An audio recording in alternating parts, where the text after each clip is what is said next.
Dear student, पिछले video में हम लोगों ने संज्ञा और सर्वनाम के बारे में पढ़ा था। ठीक है, यानी हम लोग सर्वनाम के भेद भी पढ़े थे कि सर्वनाम के कितने भेद होते हैं और उसका यूज कहाँ पे होता है। और तो हम लोग पढ़ लिए थे। और हमारा जो आज का टॉपिक है वो है संधि। ठीक है, यानी संधि के बारे में हम लोग जानेंगे कि संधि होता क्या है, ये कितने प्रकार के होते हैं, इसका यूज हमको कहाँ कहाँ पे हिंदी में करना है। तो देखिए, संधि जो होता है, संधि का शाब्दिक अर्थ होता है मेल। ठीक है, यानी यहाँ पे वर्ण आपस में मिलते हैं, उसी को हम क्या कहते हैं, संधि कहते हैं। देखिए, दो निकटवर्ती वर्णों के, यानी वर्ण भाषा की सबसे छोटी इकाई होती है। वर्णों के परस्पर मेल से जो परिवर्तन होता है उसे हम संधि कहते हैं। यानी इसमें वर्णों के परस्पर मेल होगा और उसमें जब वर्ण का मेल होगा तो उसमें परिवर्तन हो जाएगा, उसी को हम लोग क्या कहते हैं, संधि कहते हैं। ठीक है, यानी वर्ण हम बताए थे भाषा की सबसे छोटी इकाई को वर्ण कहते हैं। यही वर्ण जब आपस में मिलते हैं तो शब्द की उत्पत्ति होती है, और जब शब्द आपस में मिलते हैं तो वाक्य की उत्पत्ति होती है। ठीक है, तो देखिए यह संधि। संधि क्या होता है, इसमें ध्वनियों का मेल होता है। संधि में ध्वनियों का मेल होता है, जबकि समास में शब्दों का मेल होता है। ठीक है, अब देखिए संधि के कितने भेद होते हैं।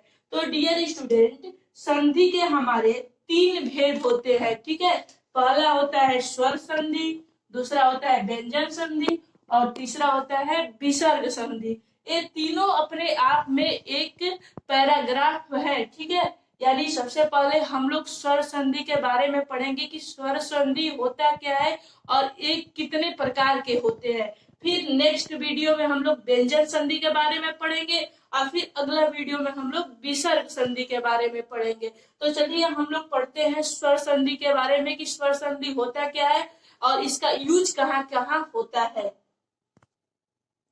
तो अब हम लोग पढ़ेंगे स्वर संधि के कितने प्रकार होते हैं। तो देखिए, स्वर संधि किसे कहते हैं, दो स्वरों के मेल से, यानी दो स्वरों के मेल से जो विकार उत्पन्न होता है उसे हम स्वर संधि कहते हैं। यानी दो स्वर आपस में मिलेंगे और उसमें से विकार उत्पन्न होगा, उसको हम क्या कहेंगे, स्वर संधि कहेंगे। और स्वर संधि के 5 प्रकार होते हैं। ठीक है, स्वर संधि के 5 प्रकार होते हैं। तो देखिए, इसका एक ट्रिक है डीजे ब्याह में। ठीक है, यानी जैसे डीजे ब्याह में बजता है ना, तो जैसे देखिए डी से हमारा होगा दीर्घ संधि, डी से होगा दीर्घ संधि, और जी से होगा गुड़ संधि। ठीक है, बी से होगा वृद्धि संधि, वाई से होगा यण संधि, और ए से होगा अयादि संधि। यानी संधि, स्वर संधि 5 प्रकार के होते हैं।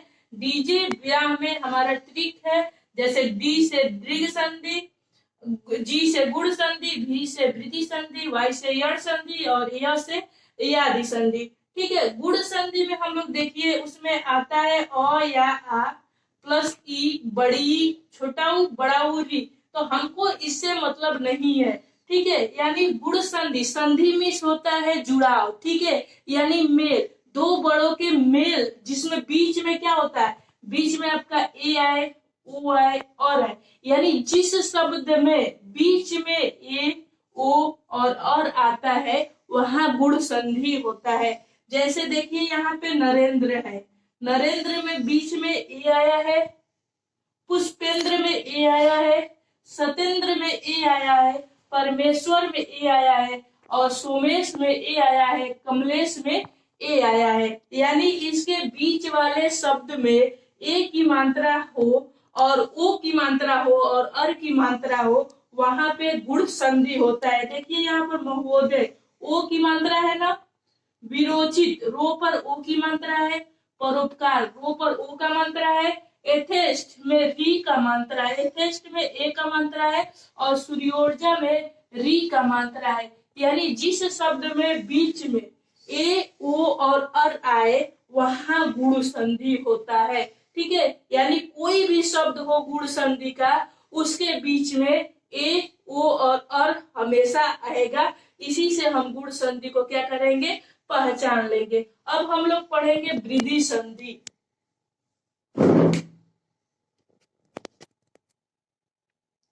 तो अब हम पढ़ेंगे वृद्धि संधि, ठीक है। यानी वृद्धि संधि को हम लोग बूढ़ा संधि भी बोलते हैं। इसमें अ प्लस आ, ए ओ यानी जिसमें ए और ओ यानी कोई भी शब्द हो जिसके बीच में ए और ओ का प्रयोग हो, वहां हमेशा वृद्धि संधि रहती है। जहां पे भी आपको ए का प्रयोग दिखे और ओ का प्रयोग शब्द के बीच में दिखे तो आप लोग समझ जाइएगा कि वहां पे वृद्धि संधि होगा। जैसे एकाएक, एकाएक में यहाँ देखिए ए का मात्रा है। मैतक्य में देखिए ए का मात्रा है। धनेश्वर्य में न पर देखिए ए का मात्रा है। महेश्वर्य में ह पर देखिए ए का मात्रा है। रमेश्वर्य में म पर देखिए ए का मात्रा है। बनौषधि नो पर देखिए किसका मात्रा है, ओ का मात्रा है। दंतोष्ट त पर देखिए ओ का मात्रा है। परम औषध म पर देखिए ओ का मात्रा है। महोज ह पर देखिए ओ का मात्रा है। तो वृद्धि संधि में यानी वृद्धि संधि उसे कहते हैं जिस शब्दों के बीच में ए और ओ का मात्रा रहता है, वहां हमेशा वृद्धि संधि रहती है। अब चलिए देखते हैं कि यण संधि क्या होता है। हमारा तीसरा है यण संधि, ठीक है। यानी तीसरे नंबर का है यण संधि। यण संधि उसे कहते हैं जिस शब्दों के बीच में ई, बड़ी, उ, बड़ा उ, री प्लस अ, आ, उ, ए आए, या फिर यण संधि में य, या, यू, ए, वा, वी, वे, रा, री इत्यादि आए, वहां पे यण संधि होता है। अगर जो आपको इस माध्यम से नहीं समझ में आता है तो यहाँ एक ट्रिक है, कोई ना कोई अधूरा शब्द होगा, ठीक है। यण संधि में कोई भी शब्द हो वो क्या होगा, अधूरा ही रहेगा। कोई भी ऐसा शब्द बना लीजिए लेकिन यण शब्द का हर शब्द क्या होगा, अधूरा रहेगा। जैसे देखिए अत्यधिक शब्द जो है वो यण संधि है, ठीक है, क्योंकि इसमें तो क्या है, अधूरा है। यद्यपि में द क्या है, अधूरा है। इत्यादि में जो त है वो क्या है, अधूरा शब्द है। अत्याचार में तो क्या है, अधूरा शब्द है। अध्यायषण में ध क्या है, अधूरा शब्द है। देवत्गमन यानी तो इसमें क्या है, तो क्या है, अधूरा शब्द है। संख्या में ख क्या है, अधूरा शब्द है। मध्यावले तो यहाँ पे भी क्या है, अधूरा शब्द है। पितृच्छा तो च क्या है, अधूरा शब्द है। इत्यादि में भी तो जो होता है अधूरा शब्द होता है। यानी यण संधि में हर शब्द के एक वर्ड बीच वाला क्या होता है, अधूरा होता है, ठीक है। अब चलिए हम अयादि संधि और दीर्घ संधि को जानते हैं, ठीक है। तो ट्रिक के माध्यम से आप लोग को हमको लग रहा है कि अच्छा लग रहा होगा। तो चलिए अब अयादि संधि देखते हैं। अब हम पढ़ेंगे अयादि संधि, ठीक है। अयादि संधि में ए ओ और अ मिलकर अ, ई, उ और ई बनाए तो वहां पे अयादि संधि होता है। अगर जो आपको इससे समझ में नहीं आता है तो अयादि संधि में य, आय, आई, औ, आव, अवी, आई, ठीक है। तो आपको अयादि संधि में जहाँ पे ऐ मिले, जहाँ पे औ मिले और जहाँ पे अवी मिले, यानी यह तीन शब्द जब भी आपको मिले वहां पे अयादि संधि होता है। जैसे नयन में ऐ है ना, नयन में क्या है, ऐ है, न या न, यानी नयन में ऐ शब्द बीच में मिल रहा है। शयन में भी ऐ का प्रयोग किया गया है। नायक में ऐ का प्रयोग किया गया है। गायक में भी ऐ का प्रयोग किया गया है। गायन में भी ऐ का प्रयोग किया है। नायिका में अभी का प्रयोग किया है। भवन में भी ऐ का प्रयोग किया गया है। गाविनी में अभी का प्रयोग किया गया है। किसका प्रयोग किया गया है, अभी का प्रयोग किया है। पावक में औ का प्रयोग किया गया है, ठीक है। पावन में भी औ का प्रयोग किया गया है। यानी अयादि संधि में जहाँ पे ऐ और अभी का प्रयोग मिले वहां पे हमेशा अयादि संधि होता है। अब हमारा जो पांचवा है वो है दीर्घ संधि। दीर्घ संधि मीन्स होता है बड़ा संधि, यानी दीर्घ मतलब क्या होता है, बड़ा होता है।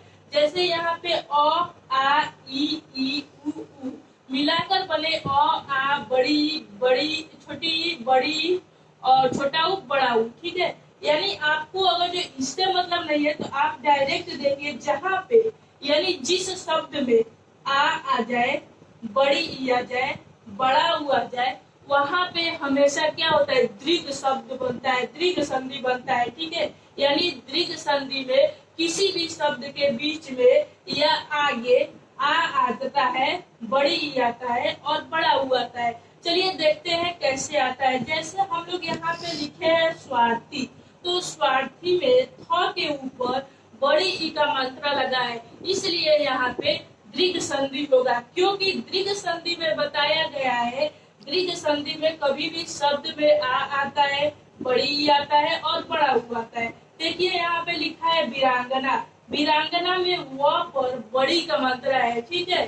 तो ये क्या होगा, दीर्घ संधि होगा। माता अनुसार नौ पे क्या है, उ का, बड़ा उ का मात्रा है, इसलिए यहाँ पे दीर्घ संधि होगा।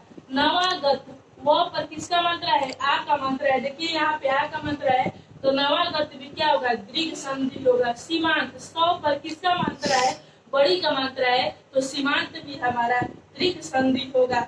वार्तालाप, वार्तालाप में तो पर आ का मात्रा है, लाप में भी क्या है, आ का मात्रा है, इसलिए ये भी शब्द क्या होगा, दीर्घ संधि होगा।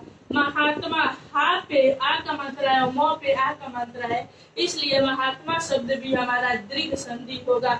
अतियु, तो पर बड़ी का मात्रा है, इसलिए अतियु भी क्या होगा, हमारा दीर्घ संधि होगा। कवित्र, क पर व पर बड़ी का मात्रा है, गिरीश, र पर क्या है, बड़ी का मात्रा है, इसलिए हमारा दीर्घ संधि होगा। दीर्घ संधि में किसी भी शब्द के बाद में या बीच में आ ई और उ का प्रयोग किया जाता है। तो आज हम लोग 5 संधियों के बारे में जान गए। अब हम लोग कल स्वर संधि के बारे, व्यंजन संधि के बारे में जानेंगे कि व्यंजन संधि होता क्या है और इसके कितने प्रकार होते हैं। अगर जो आपको ये वीडियो अच्छा लगे तो वीडियो को लाइक, शेयर और सब्सक्राइब जरूर करिएगा। Okay, thank you.